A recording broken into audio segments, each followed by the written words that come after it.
শুভেন্দুর আইনজীবীকে তলব করাকে চ্যালেঞ্জ হাইকোর্টে। হাইকোর্টে তলব তাকে চ্যালেঞ্জ করে মামলা, শুভেন্দুর হয়ে মামলা লড়ায় হেনস্থার অভিযোগ। মামলার অনুমতি বিচারপতি কৌশিক চন্দ্রের। বিস্তারিত জানতে চাইবো, আমাদের প্রতিনিধি অর্ণব রয়েছেন আমাদের সঙ্গে। অর্ণব,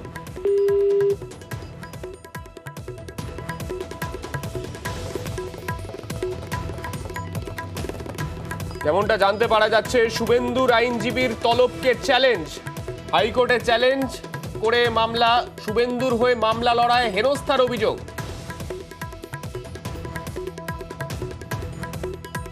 মামলার অনুমতি দেয়া হয়েছে বিচারপতি কৌশিক চন্দ্রের তরফে। 21শে ফেব্রুয়ারি শুভেন্দুর আইনজীবীকে তলব করা হয় পুলিশের তরফে।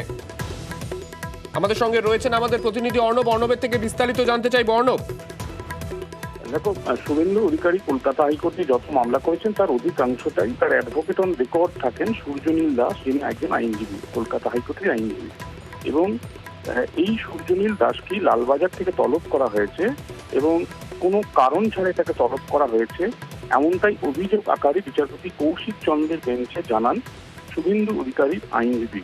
এবং সেক্ষেত্রে বিচারপতি কৌশিক চন্দ্র জানান যে এক্ষেত্রে তারা নির্দিষ্টভাবে অভিযোগ করে মামলা নিয়ে আদালতে আসতে পারে। আদালত এই বিষয়টি গুরুত্ব দিয়ে বিবেচনা করে শুনবে এবং সেই আবেদনের শুনানি কাল মঙ্গলবার বিচারপতি কৌশিক চন্দ্র করবে।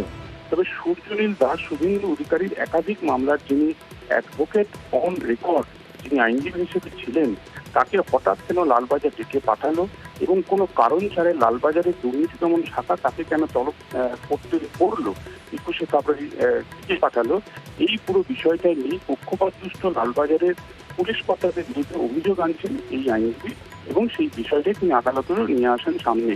তাই এই কলকাতা পুলিশের ডাকে তিনি সারা দিয়ে হাজিরা দেবেন কিনা, এই পুরো বিষয়টাই বিচারপতি কৌশিক চন্দ্র কালকে বিবেচনার পর নির্দিষ্ট করবেন। তবে শুভেন্দু অধিকারীর তরফে এই আইনজীবী ছাড়া আরও যারা তাদের প্যানেল আইনজীবী ছিলেন, তাদের প্রত্যেকটি অভিযোগ বিরোধী দলনেতার হয়ে মামলা করার কারণেই তাকে হেনস্থা করার জন্যই লালবাজারের তরফে এই তলব করা হয়েছে। যদিও অভিযোগ পুরোটাই তাদের, বিচারপতি শুধুমাত্র তাদের মামলা করার অনুমতি দিয়েছেন এবং সেই মামলা কাল বিবেচনা বা বিচারের শেষে পরিণতি, অর্থাৎ 21শে ফেব্রুয়ারি যেতে হবে কিনা শুভেন্দু অধিকারীর আইনজীবীকে লালবাজারে তলবে সারা দিয়ে, এটা নির্দিষ্ট হবে কাল। বেশ, ধন্যবাদ অর্ণব।